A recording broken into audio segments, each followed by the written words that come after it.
रहे हैं। उन मकसदा के पीछे वजह अगर हम आज़ादी से पहले देखे हैं, बाबू जी ने बताया कि भाई राज्य थे, रजवाड़े थे, अलग अलग रियासतें थी, उनके हिसाब से जींद पटियाला का नाम आया। और भी कई सारी रियासत रही, राजस्थान में रही, भरतपुर रियासत थी काफ़ी बड़ी, तो अलग अलग रियासतें थी। फिर वो 47 में जब आज़ादी मिली, एक्ट आया अंग्रेजा की पार्लियामेंट में पास होया, तो हमें ऑप्शन दे देगी पाकिस्तान और हिंदुस्तान के हिसाब से। मगर उसमें यह चीज़ दी गई थी भाई जो लोग थारीगल राज्य में हिंदुस्तान में एंट्री करना चाहो वो एंट्री कर सके हैं, तो पाकिस्तान में रहना चाहो पाकिस्तान में रह सकें, जो न्यूट्रल रहना चाहो वो न्यूट्रल रह सकें। तो देश के विभाजन है, देश का सीमा का जो दायरा था वो तो इस तरीके से डिसाइड हुआ था जब उन्होंने चूज कराया था।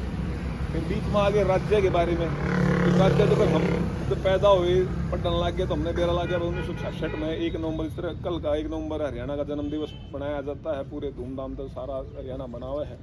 1 नवंबर 1966 से पहले हम पंजाब का हिस्सा थे, तो हमें जब अलग राज्य दिया गया या पंजाब के हिस्से करके छोटा कराया गया, तो उसके पीछे भी एक मकसद रहा होगा भाई लोगों की प्रशासन के माध्यम से जो सुविधा उनको मिलनी है, वो रेवेन्यू की भी होगी, वो पुलिस की भी होगी, या और भी जो आधिकारिक काम है उनमें सुविधाएं हो जाए। इस करके बड़े राज्य को अगर ठीक से एडमिनिस्ट्रेशन नहीं संभाल पाता तो छोटा राज्य कर दिया गया ताकि बांट सके उसमें, उनके संसाधनों को देखते हुए और लोगों की डिमांड को और उन सुविधाओं को देखते हुए। इस तरफ यूपी है, यूपी को कई हिस्सा में बांटने की काफ़ी लंबे समय से बात चल रही है, क्योंकि यूपी का जो राजधानी है वो इतनी दूर पड़ा है इधर वेस्टर्न यूपी के लोगों के लिए। उनको राजधानी देखे कई सारे लोग कई साल हो जाए, जन्म भी बीत जाए, नहीं देख पाते।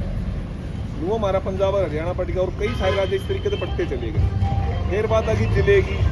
अगर जिले की बात करें तो हम सोनीपत आज के टाइम में जिला कहलावा है। आज जब सोनीपत जब बनया था उससे पहले हम रोहतक का हिस्सा थे। रोहतक से पहले महाराजी क्षेत्र में हम आज बैठे हैं, दिल्ली का हिस्सा था। दिल्ली तब 1912 में हटा के एक अलग यूनिट बना दी थी, उस यूनिट का हमें हिस्सा बना दिया गया। उसके पीछे भी वजह याद दी गई, दिल्ली का एडमिनिस्ट्रेशन इस फलाने क्षेत्र में काम करेगा, इनका अलग एडमिनिस्ट्रेशन देते हैं। फिर वो हरियाणा गठन आ गया। हरियाणा के गठन के बाद हम रोहतक का हिस्सा बन गए, क्योंकि उस समय 6 या 7 जिले थे जी। जब हरियाणा का जो 1966 में जब बनया था तो रोहतक भी काफ़ी बड़ा जिला था, उसमें झज्जर का भी हिस्सा था, हम भी थे, वो कुछ और क्षेत्र भी थे। फिर लगा कि पॉपुलेशन बढ़ती चली गई है और लोगों तक सुविधा पहुंचाने में असुविधा हो रही है सरकार को, या लोगों को भी लेने में असुविधा हो रही है। इस करके नए जिले बना दिए गए। झज्जर तो बहुत लेट बना है, 1993 के आसपास बना है। हम शायद क्षेत्र के आसपास में, फैक्ट मेरे इतने से नहीं है, मगर क्षेत्र के आसपास 80 के आसपास मेरे को आइडिया है। सोनीपत बन गया था, सोनीपत बन गया, इतना वे सुविधा डेवलप हुई आड़ा आगे। तो अब जरूरत महसूस हुई कि भाई गोहाना के जो साथी हैं वो किसी न किसी सरकार की जो सुविधाएं हैं वो लेने के लिए काफ़ी लंबी दूरी तय करनी पड़े, तो उनको भी एक सुविधा दे दी जाए तो हमें उनके लिए भी अच्छा है भाई, ठीक है। वो क्योंकि सोनीपत का जो हेडक्वार्टर है वहाँ से गोहाना के कुछ रिमोट गाँव है, काफ़ी दूर पड़ते हैं। गोहाना का बुटाना आ गया, बड़ौदा आ गया, और कई नाना वनाना आ गए, बहुत गाँव हैं जो दूर पड़े हैं, तो उनको सुविधा देनी है। इस वजह से सरकार ने डिसीजन ले लिया, उसमें भी कोई दो राय नहीं। मगर हम जो ऑलरेडी सोनीपत हेडक्वार्टर के इतने नज़दीक बैठे हैं, तो हमें तो ये चीज़ है नहीं कि वो सुविधा नहीं मिल रही जो वहाँ मिल जाएगी। जब हमें 10 मिनट की दूरी पर सोनीपत के हेडक्वार्टर से वो सर्विस मिल जाएगी या वो सुविधा मिल जाएगी जो हमें यहाँ से 50 किलोमीटर लेके जाना पड़ेगा, तो वो बिना सिर पैर की बात है। जो सरकार ने पता नहीं वो पॉलिटिकल मकसद अचीव करने के लिए किया है या कोई और उसका एजेंडा है।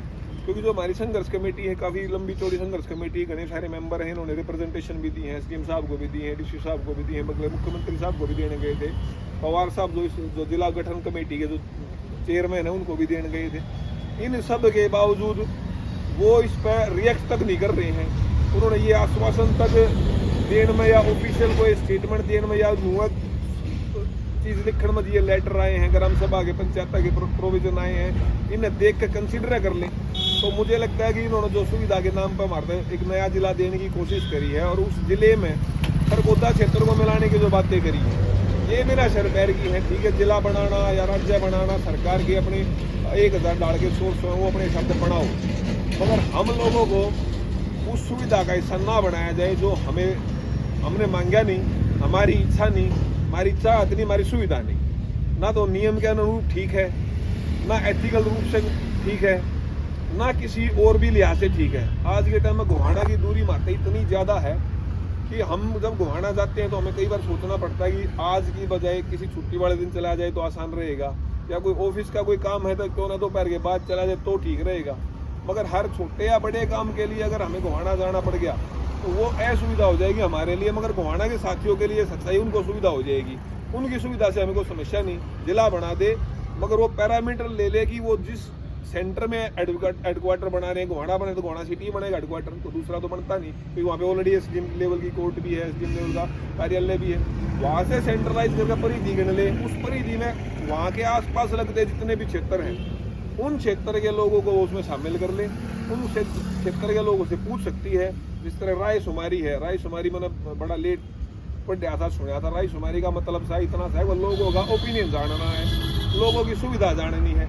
रायशुमारी के नाम पर हमने अपने जो हमारी पंचायत के जो लोग थे उन्होंने रेजोल्यूशन पास करा, पंचायत में हिस्सा लिया, बाकायदा गए, साइन करे, एक्टिव है, सरकारी कागज बन गया। हमने एक भी इंसान ऐसा नहीं मिला कि उस रायशुमारी ने उसने ये कहा हो कि हम गोहाना का हिस्सा बनेंगे, या गोहाना बन जाए और हमें उसमें मिला लिया जाए तो ऐसा नहीं है।